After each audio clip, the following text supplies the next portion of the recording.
안에 사람이 있으면 문 좀 열어보세요. 집 상태를 확인해야 하니까요. 그런데 이상했습니다. 그 집 앞에는 매일 모르는 사람들이 있었습니다. 초인종을 누르고 문을 두드리고 창문 틈으로 안을 들여다보고 심지어 손잡이를 잡아당기기까지 했습니다. 마치 이미 자기 집인 것처럼.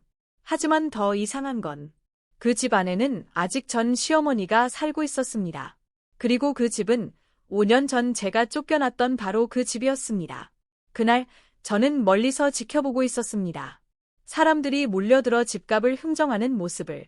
왜냐하면 저도 그 집 경매에 입찰을 하려고 했기 때문입니다. 5년 전 그날의 기억이 떠올랐습니다. 우리 하루벌이로 애도 못 낳는 며느리는 필요 없어. 그 말들을 들으며 쫓겨났던 제가 이제는 그 집의 주인이 될 수도 있었습니다. 잠시 후 문이 열렸습니다. 전 시어머니가 저를 바라보며 말했습니다. 설마 내가 집주인이야. 그날 그 집에서 무슨 일이 벌어졌는지 지금부터 말씀드리겠습니다. 5년 전이었습니다. 지연은 아직 그 집에 살고 있었습니다. 서울 강남구 시댁이 있던 동네였습니다. 그 집안은 강남 개발 덕분에 하루아침에 부자가 되었습니다. 원래 있던 땅이 개발 구역에 포함되면서 보상금과 분양권이 쏟아졌기 때문입니다. 그 돈으로 시어머니는 또 다른 땅을 샀습니다. 10년쯤 지나면 또 개발 리스가 터졌습니다. 몇 번 반복되자 시어머니는 확신했습니다. 돈 버는 건 감이야. 감. 그 집안에서 며느리 지연은 늘 다른 취급을 받았습니다. 그날도 거실에는 시댁 식구들이 모여 있었습니다. 시어머니는 소파에 기대앉아 새 명품 가방을 만지작거렸고 남편은 옆에서 태블릿을 보고 있었습니다. 지연은 부엌에서 설거지를 하고 있었습니다. 그때 시어머니의 목소리가 들렸습니다. 지연아, 차 좀 가져와. 지연은 손을 멈추고 차잔을 준비했습니다. 조심스레 거실로 나가 상 위에 차잔을 놓았습니다. 시어머니가 차잔을 들여다보며 말했습니다. 물이 미지근한데. 지연이 대답했습니다. 다시 끓여올게요. 시어머니는 한숨을 내쉬었습니다. 은행에서는 뭐 하는 거야? 집에 와서도 정신이 없네. 지연은 차를 다시 부엌으로 가져갔습니다. 그 뒤로 시어머니의 말이 따라왔습니다. 고졸은행원이 뭘 알아? 창구에서 돈이나 세는 거지. 지연은 잠시 손을 멈췄습니다. 물 끓는 소리만 조용히 들렸습니다. 지연은 20살부터 은행에서 일했습니다. 고졸 체형으로 창구부터 시작했지만 남들보다 2배로 공부했습니다. 몇 년 뒤 부동산 대출과 담보 심사를 맡게 되었고 그 과정에서 사람들의 돈 버는 방식과 무너지는 방식까지 모두 배웠습니다. 특히 무리한 대출과 과도한 보증이 어떤 결말로 이어지는지 너무 잘 알고 있었습니다. 지연은 물을 다시 끓였습니다. 차잔에 따르고 조용히 거실로 나갔습니다. 상 위에 차를 놓으며 말했습니다. 다시 끓였어요. 시어머니는 차를 들지 않고 말을 이었습니다. 있잖아, 이번에 분양권 하나 더 받았거든. 프리미엄이 벌써 5천만 원 붙었어. 남편이 옆에서 고개를 끄덕였습니다. 이번 건 괜찮아 보이던데요. 시어머니는 손을 흔들었습니다. 괜찮은 정도가 아니지. 이번엔 더 크게 가려고. 지연의 가슴이 철렁 내려앉았습니다. 시어머니가 계속 말했습니다. 가지고 있는 땅을 담보로 넣어서 대출 좀 받으려고. 남편이 물었습니다. 얼마나요? 시어머니가 웃으며 대답했습니다. 50억 정도야. 어차피 투자하면 금방 불어나는 돈이지. 지연은 그 말을 듣고 숨이 막혔습니다. 50억 담보 대출. 은행에서 부동산 대출 심사를 맡으면서 지연은 잘 알고 있었습니다. 무리한 대출이 어떻게 사람들을 무너뜨리는지, 담보 가치가 떨어지거나 상환 계획이 불분명하면 끝이 어떻게 나는지도. 하지만 지연은 입을 다물었습니다. 예전에 한번 조심스럽게 의견을 말했다가 시어머니에게 핀잔을 들었기 때문입니다. 내가 뭘 안다고 참견을 해. 지연은 고개를 숙이고 부엌으로 돌아갔습니다. 탁자 위에는 시어머니가 며칠 전 받아온 서류 봉투가 놓여 있었습니다. 부동산 투자 계약서였습니다. 지연의 시선이 잠깐 그쪽으로 향했습니다. 하지만 곧 고개를 돌렸습니다. 남의 일이라고 생각하려 했습니다. 하지만 가슴 한쪽이 무겁게 짓눌렸습니다. 거실에서 시어머니의 목소리가 또 들렸습니다. 내 월급은 우리가 하루면 버는 거야. 그걸 가지고 뭘 한다고 그래? 남편은 여전히 태블릿 화면만 바라봤습니다. 말 한마디 없었습니다. 지연은 설거지를 끝내고 행주로 손을 닦았습니다. 손에서 물이 뚝뚝 떨어졌습니다. 가방 속에는 낡은 수첩 하나가 있었습니다. 빼곡한 필기, 업무 중 정리한 기록이었습니다. 대출 실패 사례, 담보 부족 경고, 레버리지 위험 계산까지. 하지만 그 누구도 몰랐습니다. 시어머니도, 남편도, 아무도 몰랐습니다. 거실에서 시어머니가 또 말했습니다. 이번 달에 모임 있는데 지연이는 오지 마. 얼굴 보기 창피하니까. 남편은 여전히 침묵했습니다. 지연은 행주를 개고 부엌 불을 껐습니다. 창문 너머 저녁 바람이 스며들었습니다. 하지만 이상한 점이 있었습니다. 왜 시어머니는 매번 지연을 모임에 데려가지 않을까요? 정말 창피해서일까요? 아니면 다른 이유가 있었을까요? 지연은 아직 몰랐습니다. 그로부터 6개월이 지났습니다. 지연의 일상은 점점 더 무거워졌습니다. 시어머니의 말은 날이 갈수록 노골적이었습니다. 얘는 언제 낳을 거야? 결혼한 지 몇 년 됐는데. 밥하고 청소나 해. 내가 뭘 할 수 있는데. 지연은 매일 아침 출근하고 저녁이면 집안일을 했습니다. 하지만 시어머니의 눈에는 아무것도 보이지 않았습니다. 그날도 저녁을 차리던 지연에게 시어머니가 거실에서 소리쳤습니다. 지연아, 병원은 갔다 왔어. 지연이 조심스럽게 대답했습니다. 네, 다녀왔어요. 시어머니가 물었습니다. 그래서 뭐래? 지연은 대답 대신 고개를 숙였습니다. 시어머니의 목소리는 차갑게 식었습니다. 또 아무 문제 없다고 했어. 지연은 조용히 말했습니다. 제 쪽은 괜찮다고 하셨어요. 시어머니는 한숨을 크게 내쉬었습니다. 그럼 뭐가 문제야? 애가 왜 안 생기는데? 남편이 태블릿을 보다가 잠깐 고개를 들었습니다. 하지만 말은 없었습니다. 다시 화면을 내려다봤습니다. 시어머니는 계속해서 말했습니다. 얘도 못 낳았는데. 회사에 다녀. 집에 있으면서 몸이나 챙기지. 지연의 손이 국자를 든 채 멈췄습니다. 시어머니가 거실에서 일어나 부엌 쪽으로 걸어왔습니다. 지연아, 내 말 들려? 지연이 고개를 들었습니다. 네. 시어머니가 팔짱을 끼고 말했습니다. 휴직해. 1년만 집중해봐. 그럼 될 거야. 지연의 목이 메었습니다. 어머님, 제가 일을... 시어머니가 말을 끊었습니다. 내 월급이 뭐라고? 우리가 하루면 버는 돈이야. 지연은 더 이상 말하지 못했습니다. 남편은 여전히 거실에 앉아 태블릿 화면만 바라보고 있었습니다.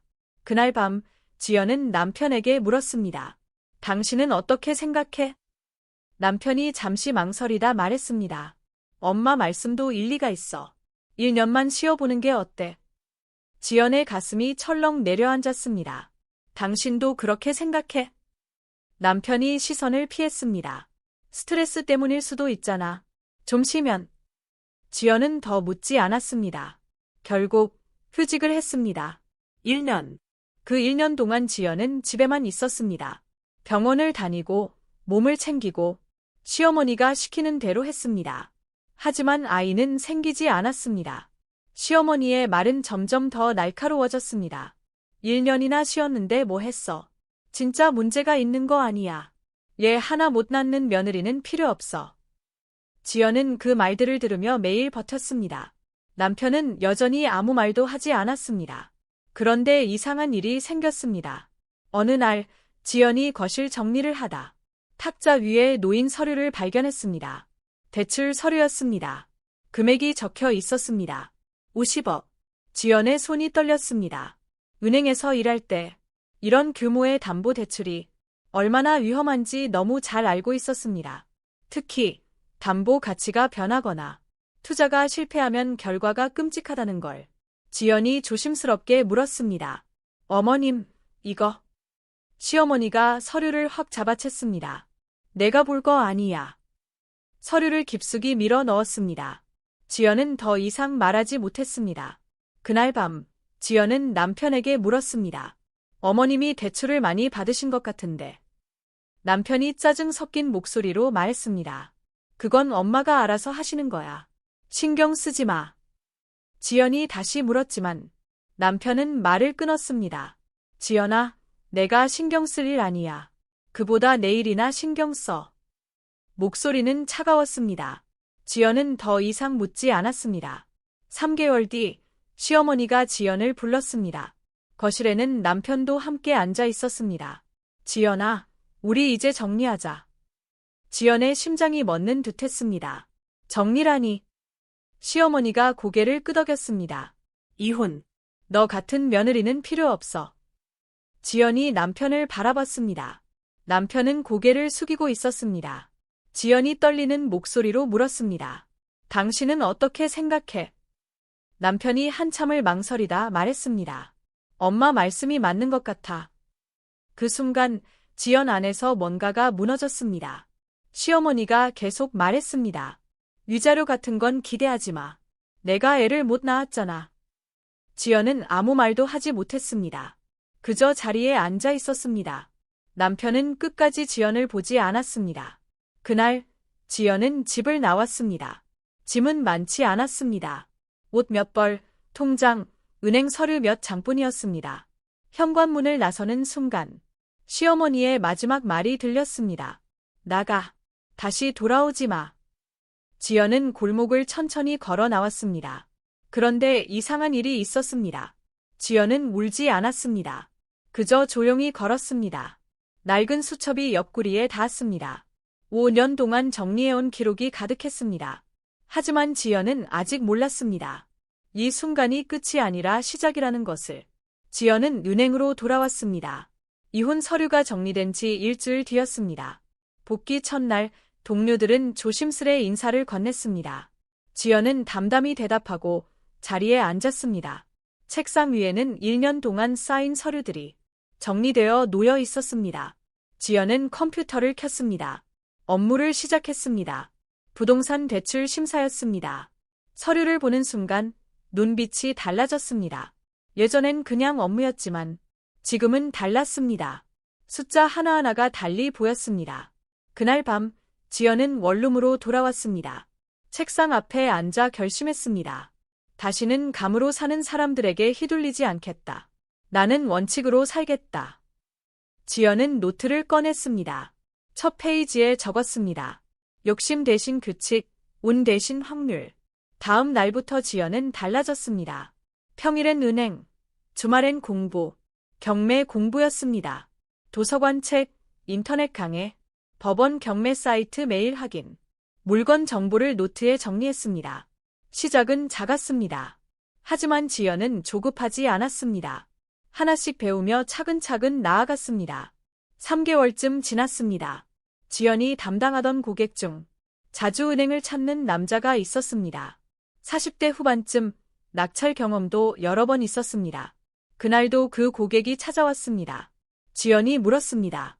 이번 물건도 경매로 낙찰받으셨죠? 남자가 고개를 끄덕였습니다. 네, 지난달에 받았어요. 처음엔 어떻게 시작하셨나요? 공부했죠. 오래요. 처음엔 어려우셨겠네요. 어려웠죠. 실패도 많았고요. 지연의 귀가 솔깃했습니다. 실패요? 남자가 고개를 끄덕였습니다. 처음엔 다들 그래요. 어디가 오를지만 보거든요. 하지만 진짜는 그게 아니에요. 어디서 무너질 수 있는지를 봐야 해요. 지연의 손이 잠시 멈췄습니다. 무너질 곳을 보는 거라니. 남자가 고개를 끄덕였습니다. 사람들은 다 수익만 봅니다. 저는 리스크부터 봐요. 최악의 경우를 먼저 계산하고 그걸 견딜 수 있을 때만 들어갑니다. 지연은 그 말을 가슴에 새겼습니다. 그 후 그 고객은 은행에 자주 들렀습니다. 대화를 나누며 조언을 주기 시작했습니다. 작은 것부터 시작하세요. 확신 없으면 절대 들어가지 마세요. 숫자로 증명되지 않으면 그건 도박이에요. 지연은 노트에 하나하나 적고 실천했습니다. 6개월 뒤 지연은 첫 입찰에 참여했습니다. 작은 오피스텔이었습니다. 금액은 크지 않고 리스크는 계산 가능했습니다. 떨리는 손으로 입찰표를 제출했습니다. 일주일 뒤 낙찰 통보가 왔습니다. 그날 밤 원룸에서 조용히 울었습니다. 기쁨의 눈물이 아니었습니다. 나도 할 수 있구나. 그 후 지연은 멈추지 않았습니다. 작은 것부터 차근차근 쌓아갔습니다. 2년, 3년, 4년이 지나고 통장은 점점 늘어났습니다. 은행 월급뿐만 아니라 경매 수익, 재투자, 자산 증가까지. 욕심 대신 규칙, 운 대신 확률. 지연만의 방식으로 살아갔습니다. 5년째 봄. 지연은 법원 경매 사이트를 확인했습니다. 익숙한 주소가 눈에 들어왔습니다. 서울 강남구. 그 골목, 그 집. 5년 전 쫓겨나듯 나왔던 집이었습니다. 심장이 빠르게 뛰기 시작했습니다. 사진을 보니 현관, 거실, 정원. 모두 기억 속 그대로였습니다. 그런데 감정가는 낮았습니다. 지연은 상세 정보를 클릭했습니다. 채권, 최고액, 유찰 횟수, 명도 조건. 머릿속이 빠르게 돌아갔습니다. 살 수 있다. 손이 떨렸지만 이번엔 두려움이 아니었습니다. 도대체 무슨 일이 있었던 걸까? 그 집은 5년 전 시어머니의 자랑이었습니다. 강남 개발로 불어난 자산. 10년마다 터지는 대박. 그 집이 경매로 나온 이유는 무엇일까? 지연은 경매 공고를 다시 찬찬히 읽었습니다. 채권자 명단, 유찰 횟수 2번. 아무도 안 사려고 했구나. 특이 사항이 눈에 들어왔습니다. 점유자 거주 중, 명도 소송 진행 예정. 지연의 입술이 굳었습니다. 아직도 살고 계시는구나. 머릿속에 오래된 기억이 떠올랐습니다. 이혼하기 몇 달 전. 시어머니가 흥분하며 전화하던 모습. 계획이 바뀌면 미리 알려야죠. 그럼 제가 어떻게 해요? 당시 지연은 몰랐습니다. 하지만 지금은 알 것 같았습니다. 자리에서 일어나 창문 쪽으로 걸어갔습니다. 바깥은 조용한 봄밤. 지연은 눈을 감고 천천히 숨을 내쉬었습니다. 그리고 떠올렸습니다. 시댁에 무슨 일이 있었는지를요. 4년 전쯤 시어머니는 새로운 기회를 만났습니다. 부동산 중개업자가 찾아왔습니다. 60대 초반쯤 말이 부드러운 남자였습니다. 시어머니는 그를 믿었습니다. 과거 몇 번이나 돈을 벌었던 경험 때문이었습니다. 집을 키워준 사람처럼 여겼습니다. 그날 중개업자는 서류를 펼치며 말했습니다. 이번은 강남 때보다 더 큽니다. 시어머니의 눈빛이 반짝였습니다. 어디예요? 중개업자가 지도를 가르쳤습니다. 여기. 정부 계획 발표 직전 지역입니다. 시어머니가 지도를 들여다봤습니다. 시골이었습니다. 하지만 중개업자의 말은 그럴듯했습니다. 도로 확장 예정, 역세권 개발. 지금 안 사면 평생 후회하실 거예요. 시어머니는 확신했습니다. 10년마다 한 번 터진 경험이 만든 확신. 결정했습니다. 가지고 있던 땅을 담보로 넣고 50억 대출을 받아 그 돈 전부를 시골 땅에 투자했습니다. 중개업자는 계약서에 도장을 찍으며 웃었습니다. 좋은 결정하셨습니다. 하지만 3개월 뒤 상황이 바뀌었습니다. 정부 계획 발표 연기, 도로 확장 예산 문제로 보류, 역세권 개발은 백지화. 시어머니는 중개업자에게 전화했습니다. 이게 무슨 일이에요? 중개업자 목소리는 담담했습니다. 계획이 바뀐 겁니다. 저도 어쩔 수 없어요. 계약서 보셨죠? 개발 불확실성 책임은 매수자 본인에게 있습니다. 전화가 끊겼습니다. 시어머니는 그때부터 무너지기 시작했습니다. 50억 대출 이자. 매달 이자가 쌓였습니다. 시어머니의 땅은 팔리지 않았습니다. 다른 자산을 팔아 이자를 메웠지만 버틸 시간은 점점 줄어갔습니다. 1년, 2년이 지나자 시어머니는 손을 들었습니다. 담보로 넣었던 땅 하나씩 넘어갔습니다. 다른 부동산도 정리되었습니다. 마지막 남은 건 그 집뿐이었습니다. 그 집마저 채권자에게 넘어갔습니다. 끝내 경매로 나왔습니다. 지연은 눈을 떴습니다. 창밖은 여전히 조용했습니다. 책상 앞에 앉았습니다. 화면 속 경매 공고가 그대로 있었습니다. 입찰 기일은 2주 뒤. 지연은 계산기를 꺼냈습니다. 5년 동안 모은 돈, 은행 대출 가능 금액, 예상 낙찰가까지 하나하나 계산했습니다. 마지막 숫자가 나왔습니다. 숨을 멈췄습니다. 가능하다. 손이 떨렸지만 이번엔 확신이었습니다. 그런데 정말 들어가도 될까요? 지연은 4일 동안 고민했습니다. 매일 밤 계산기를 두드리고 공고를 다시 읽고 숫자를 확인했습니다. 넷째 날 결심했습니다. 주말 지연은 그 집이 있는 동네로 향했습니다. 5년 만이었습니다. 지하철, 버스, 익숙한 골목 입구에 섰습니다. 봄바람이 불었습니다. 지연은 코트 깃을 세우고 천천히 걸었습니다.